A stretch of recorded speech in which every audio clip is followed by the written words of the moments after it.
আসসালামু আলাইকুম। সেলিম ম্যাথ একাডেমিতে আপনাদের স্বাগতম। আজকে আমরা 45তম বিসিএস প্রিলিমিনারির প্রশ্ন সমাধান করব।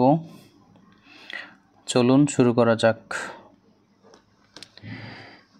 1 নম্বর প্রশ্নটি হচ্ছে as equal to x belongs to n such that x square minus 5x minus 14 is equal to 0 হলে is equal to কত? আচ্ছা, এখানে x belongs to n এর মানে হচ্ছে x এর যে মানগুলো আছে এটা হচ্ছে n এর অন্তর্গত। n মানে হচ্ছে ন্যাচারাল নাম্বার, n মানে হচ্ছে ন্যাচারাল নাম্বার।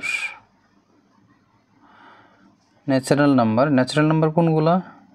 স্বাভাবিক সংখ্যা আর কি, 1 2 3 4 ডট ডট ইনফিনিটি পর্যন্ত। তাহলে আমরা এটাকে যদি x square minus 5x minus 14 is equal two 0 এটাকে যদি আমরা মিডল টার্ম করি তাহলে এক্স স্কোয়ার মাইনাস 7 দুগুণে 14 ইজ ইকুয়াল টু এখান থেকে একটু উৎপাদক আসবে x মাইনাস 7 এবং আরেকটা আসবে x প্লাস 2। আচ্ছা, এখানে x minus 7 is equal two 0 এটা একটা সমীকরণ হবে, আর একটা হবে x plus 2 is equal two 0। তাহলে এখানে x এর মান পাবো আমরা 7 আর এখানে x এর মান পাবো আমরা মাইনাস 2। আচ্ছা, এখানে আমরা x এর দুইটা মান পেলাম, একটা হচ্ছে x ইজ ইকুয়াল টু 7 আর একটা হচ্ছে x is equal two minus 2। এখানে x is equal two minus 2 এই মানটি গ্রহণযোগ্য নয়, কারণ x belongs to n, n মানে হচ্ছে কি স্বাভাবিক সংখ্যা, আর স্বাভাবিক সংখ্যার মধ্যে কোনো নেগেটিভ নাম্বার নাই, সব পজিটিভ। হ্যাঁ, 1 থেকে শুরু সকল ধনাত্মক পূর্ণ সংখ্যাকে স্বাভাবিক সংখ্যা বলা হয়। তাহলে মাইনাস 2 তো আর n এর অন্তর্ভুক্ত না, এই জন্য আমাদের আনসার হবে কত? 7। তাহলে এই প্রশ্নের আনসার হচ্ছে 7। এবার 2 নম্বর প্রশ্নটি শুরু করা যাক। 0 1 2 3 4 অঙ্কগুলি দ্বারা কতগুলো 5 অঙ্কের অর্থপূর্ণ সংখ্যা গঠন করা যাবে? মানে আমরা 5 অঙ্কের অর্থপূর্ণ সংখ্যা গঠন করব, এখানে 5টা ডিজিট দেওয়া আছে। তাহলে এই অঙ্কটা শর্টকাটে করার জন্য আমরা বক্স সিস্টেমে করি, এভাবে করলে অঙ্কটা খুব ইজিলি মিলে যাবে। তাহলে আমরা এখানে সংখ্যা কত অঙ্ক বিশিষ্ট? সংখ্যাটি হবে 5 অঙ্ক বিশিষ্ট। তাহলে আমরা এই 1 2 3 4 5টা।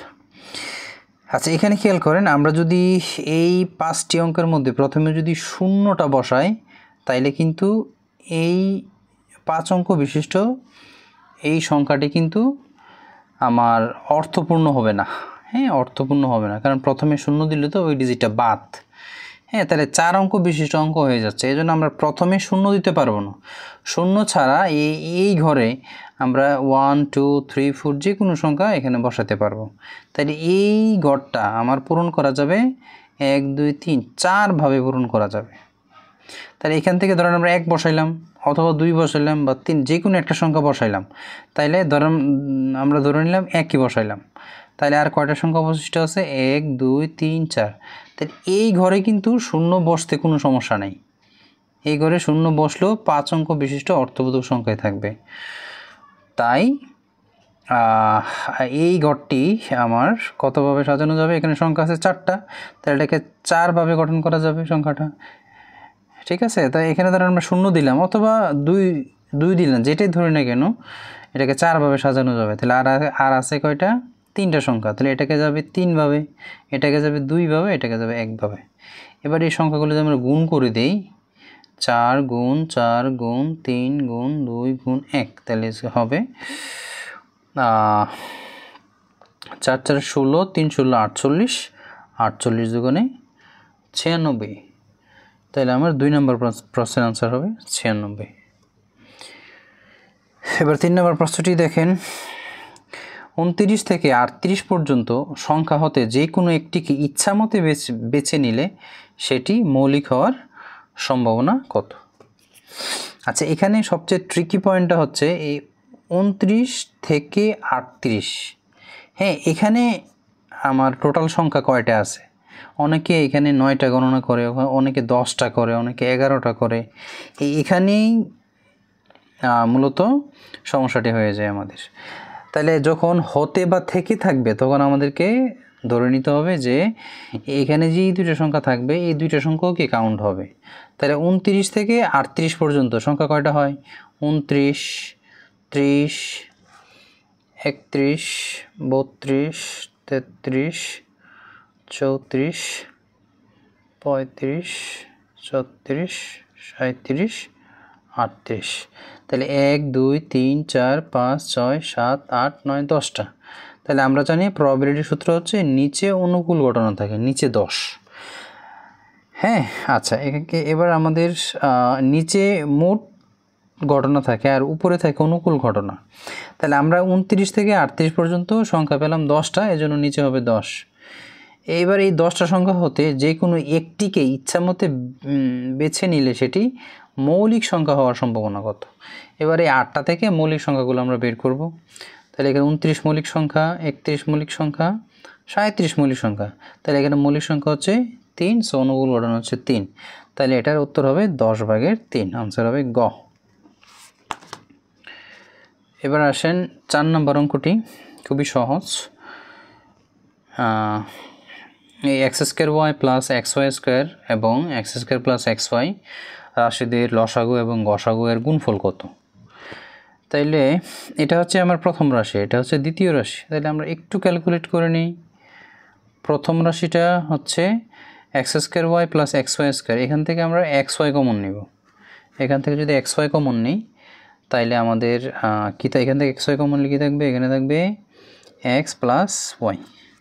আচ্ছা, দ্বিতীয় রাশিটা এখানে x কমন যাবে, x কমন গেলে থাকবে x প্লাস ওয়াই। হ্যাঁ, এবার রাশিদ্বয়ের লসাগু এবং গসাগু দুইটা বের করব। তাইলে আমরা আগে প্রথমে গসাগু বের করি। গসাগু হচ্ছে কমন, তাহলে এখানে কমন কি? x into x plus y হচ্ছে আমার কমন। আর লসাগু কত? লসাগু হচ্ছে কমন আনকমন সব নিতে হবে, তাহলে xy into x plus y. আচ্ছা, এবার আমাদের কি চাইছে? যে লসাগু এবং গসাগুয়ের গুণফল, মানে এই দুইটা আনসার আমাদেরকে গুণ করে দিতে হবে। তার মানে X into x plus Y into X Y into x plus Y. তাহলে এই এক্স গুণ করলে হবে x² Y into x plus Y, আর এক্স প্লাস ওয়াই হবে X plus Y whole square. তাহলে এটা হবে আমাদের আনসার। তাহলে এটি আছে অপশন গতে, তাহলে আনসার হবে আমাদের গ। 5 নম্বর প্রশ্নটি আসেন। এখানে একটা অনুপাতের বেসিক একটা অঙ্ক দিছে। এই প্যাটার্নের অঙ্ক প্রায়ই আসে বিসিএসে, একটি অঙ্ক আসতে দেখা যায়। আচ্ছা, দেখেন আমরা সমাধান করি।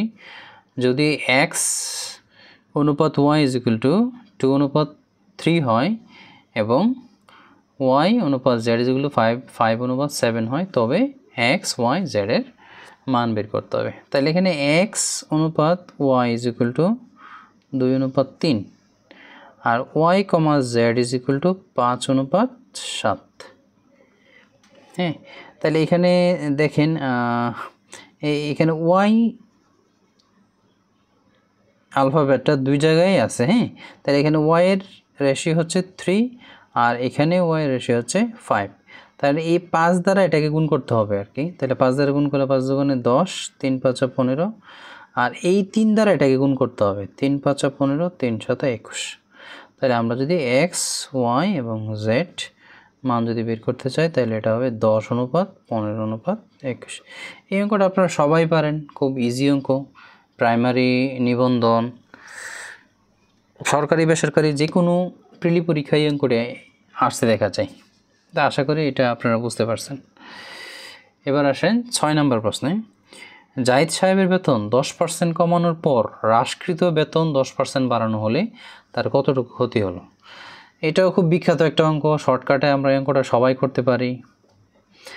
10% একবার কমানো হয়েছে আর 10% আর একবার বাড়ানো হয়েছে, হ্রাস বৃদ্ধির অঙ্ক আর কি। তাইলে এটার হবে 10, যেহেতু 10% কমানো হয়েছে তাহলে -10, আবার 10% বাড়ানো হয়েছে জন্য +10। Plus -10 into +10 divided by 100।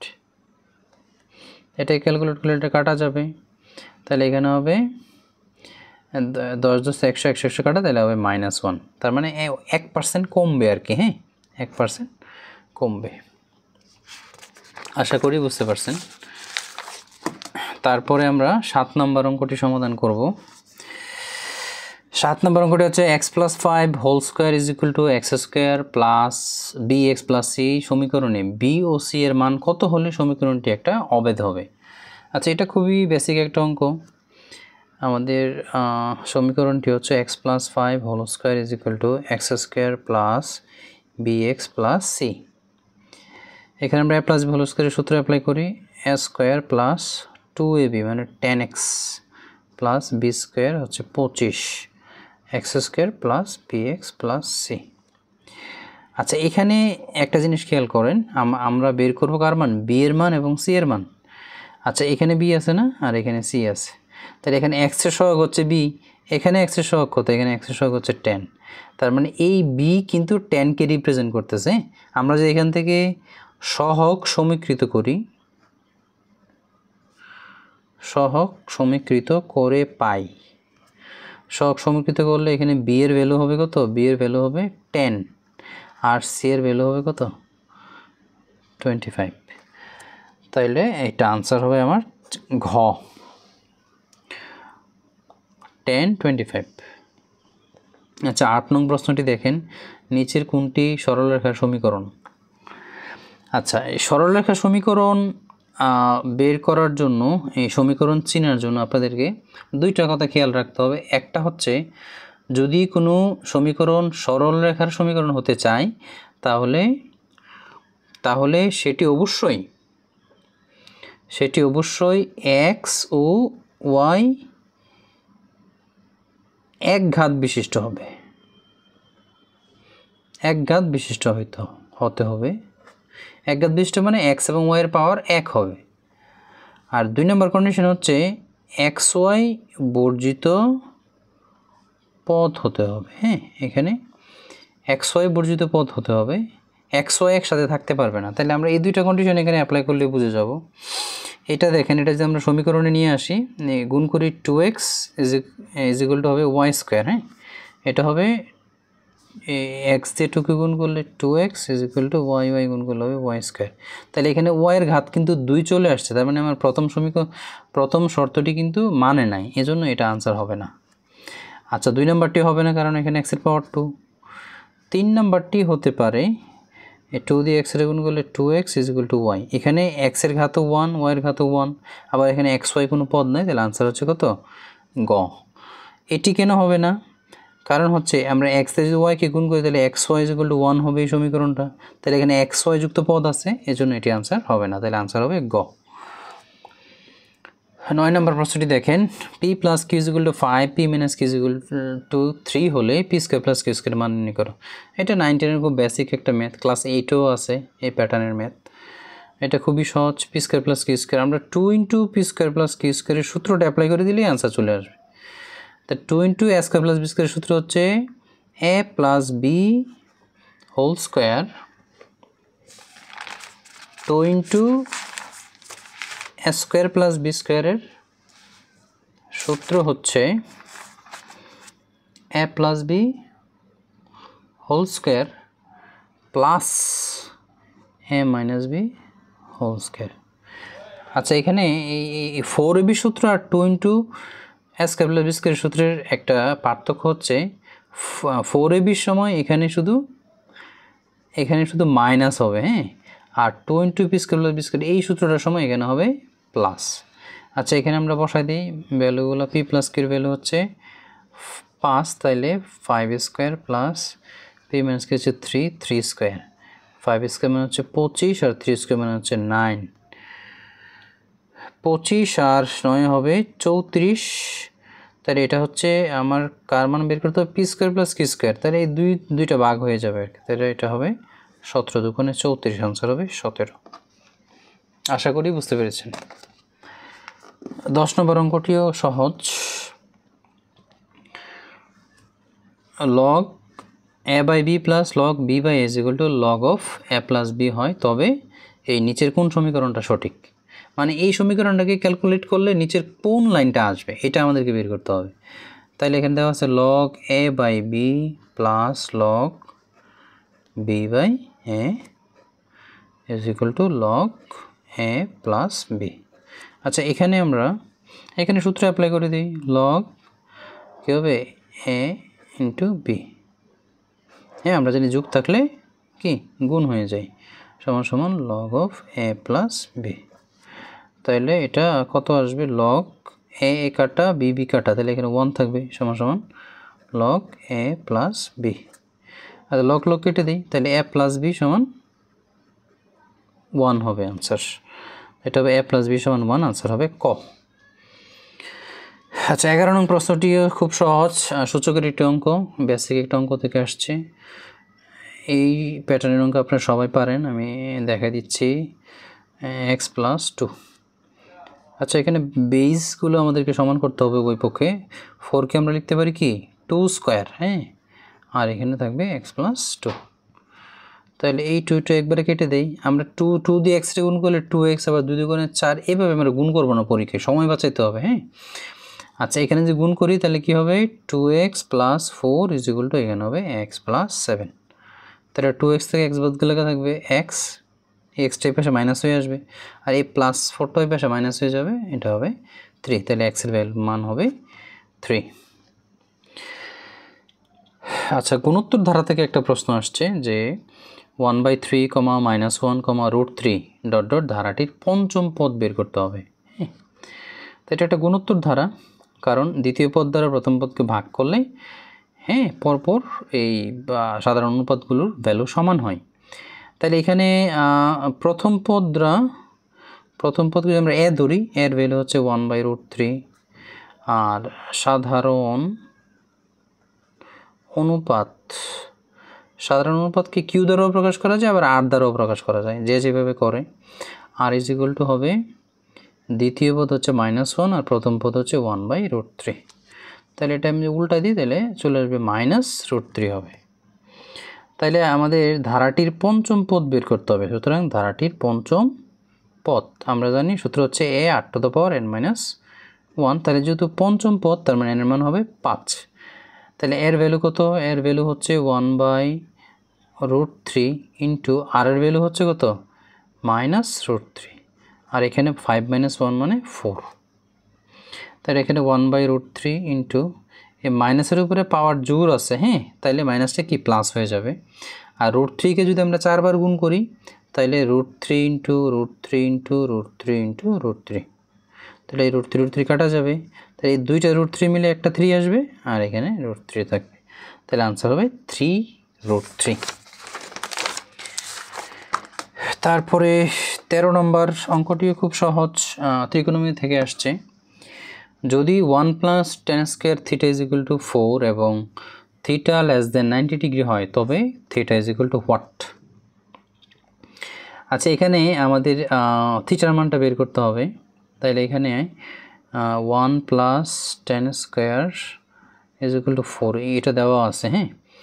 তাইলে আমরা কি করতে পারি, tan² θ = 4 +1 তো এই পাশে -1 মানে 3 হবে। তাহলে tan θ = √3 হবে। tan θ আমরা জানি √3 হচ্ছে tan 60 ডিগ্রির মান। তাই সুতরাং θ = 60 ডিগ্রি, থিটার ভ্যালু হবে এখানে 60 ডিগ্রি। আচ্ছা, 14 নম্বর প্রশ্নটি, একটি বৃত্তচাপ কেন্দ্রে 60 ডিগ্রি কোণ উৎপন্ন করে, বৃত্তের ব্যাস 12 সেন্টিমিটার হলে বৃত্তচাপের দৈর্ঘ্য কত। এটি এসএসসির হায়ার ম্যাথে আছে এই প্যাটার্নের অঙ্ক। আচ্ছা, কি একটি বৃত্তচাপ কেন্দ্রে 60 ডিগ্রি উৎপন্ন করে, তাহলে এটা যদি চিত্রের মাধ্যমে দেখায়, এটা হচ্ছে একটা বৃত্ত, এটা বৃত্তের কেন্দ্র, হ্যাঁ। তাহলে আমি বৃত্তের ব্যাস দেওয়া আছে, আচ্ছা, এটা হচ্ছে এটা হচ্ছে ব্যাস, হ্যাঁ, ব্যাস। বৃত্তের কেন্দ্রে এখানে আমরা এটাকে একটা চাপ ধরি, হ্যাঁ, এটা ধরি এ, এটা ধরি বি, এটা ধরি কেন্দ্র হচ্ছে ও। তাহলে এখানে 60 ডিগ্রি কোণ উৎপন্ন করে। তাহলে আমরা এই এ বি যে চাপ, এই চাপকে আমরা এস দ্বারা যদি প্রকাশ করি, তাইলে বৃত্তচাপের দৈর্ঘ্য এটা ডাইরেক্ট একটা সূত্র আছে, S = r²। হ্যাঁ, তাহলে আর হচ্ছে কি ব্যাসার্ধ, তাহলে এখানে আমার ব্যাস দেওয়া আছে 12। ব্যাস যদি 12 হয় তাহলে ব্যাসার্ধ কত হবে? তাহলে আর এর ভ্যালু হবে 12/2 6। তাহলে আর এর মান হবে 6 আর থিটা হচ্ছে আমার 60 ডিগ্রি। আচ্ছা এখানে তো রেডিয়েন্টে মান দেওয়া আছে, তাহলে আমার এই কোণটাকে আগে রেডিয়েন্টে প্রকাশ করতে হবে। হ্যাঁ, তাহলে কেন্দ্রের কোণ থিটা = 60 ডিগ্রি। 60 ডিগ্রিকে যদি আমরা রেডিয়েন্টে প্রকাশ করি তাইলে হবে π/3, কারণ পাই হচ্ছে 180, 180কে 3 দ্বারা ভাগ করলে হবে কত? 60 ডিগ্রি। তাইলে এটা হবে আর থিটার ভ্যালু হবে π/3। এখানে রেডিয়েন্টে আসে এজন্য রেডিয়েন্টে প্রকাশ করলাম। হ্যাঁ, নাই তো আমরা ডিগ্রিতেই এটা করতাম। কাটাকাটি করলে 3 × 6, তাহলে এটা হবে 2π হবে আনসার। তাহলে আনসার হবে 2π। আমাদের আজকের পর্বের 45তম BCS গাণিতিক যুক্তি পর্বের আজকের সর্বশেষ অঙ্ক 15 নম্বর অঙ্ক। একটি ত্রিভুজের বাহুগুলোর অনুপাত 1:2√2:3 হলে এর বৃহত্তম কোণটির মান কত? এটাও খুবই ইজি একটা অঙ্ক। আমরা জানি এই অনুপাতটা হচ্ছে সমকোণী ত্রিভুজের অনুপাত। তাহলে এটা যদি কেউ মুখস্থ রাখে তাহলে আনসার কিন্তু ডাইরেক্টলি বলা যায় যে এটা 90 ডিগ্রি হবে। তাও এটা কীভাবে প্রুফ করি? আমরা যদি ধরে নেই যে এই রেশিওটা হচ্ছে লম্বের রেশিও, এটা হচ্ছে ভূমির রেশিও, আর এটা হচ্ছে অতিভুজের রেশিও। তাইলে আমরা যে সূত্র কি জানি? অতিভুজ স্কোয়ার = লম্ব স্কোয়ার প্লাস ভূমি স্কোয়ার। তাহলে অতিভুজ স্কোয়ার সমান কত হবে? 3 স্কোয়ার মানে 9, আর লম্ব স্কোয়ার প্লাস ভূমি স্কোয়ার 1 স্কোয়ার প্লাস 2√2 স্কোয়ার। তাহলে হবে 1 প্লাস এটা হবে 2 × 4 ইন্টু এটা হবে স্কোয়ার রুটে কাটা থাকবে 2, 4 × 8 = 9। তাইলে এখানে একটা জিনিস খেয়াল করেন, অতিভুজ স্কোয়ারের ভ্যালুও 9, আবার লম্ব স্কোয়ার প্লাস ভূমি স্কোয়ারের ভ্যালুও কত? 9। তার মানে আমরা বলতে পারি যে পিথাগোরাসের উপপাদ্য অতিভুজ স্কোয়ার সমান লম্ব স্কোয়ার প্লাস ভূমি স্কোয়ার। হ্যাঁ, অতিভুজ স্কোয়ারের মান আর লম্ব স্কোয়ার প্লাস ভূমি স্কোয়ারের মান কি? সমান। অতএব আমরা বলতে পারি কি এই ত্রিভুজটা একটা সমকোণী ত্রিভুজ। আর এটি যদি একটা সমকোণী ত্রিভুজের বৃহত্তম কোণটা কয় ডিগ্রি? 90 ডিগ্রি। আমরা জানি এটা যেটা সমকোণী ত্রিভুজ হয়, এটা যদি 90 হয় তাহলে এই দুটো কোণ তো সূক্ষ্ম কোণ, তাই না? তাহলে আমাদের বৃহত্তম কোণটার মান হবে 90 ডিগ্রি। আজকে এই পর্যন্তই। পরবর্তী ভিডিও দেখার আমন্ত্রণ রইল। আর আমার ভিডিও যদি আপনাদের ভালো লেগে থাকে তাহলে অবশ্যই ভিডিওতে একটি লাইক দিবেন ও চ্যানেলটি সাবস্ক্রাইব করবেন। আল্লাহ হাফেজ।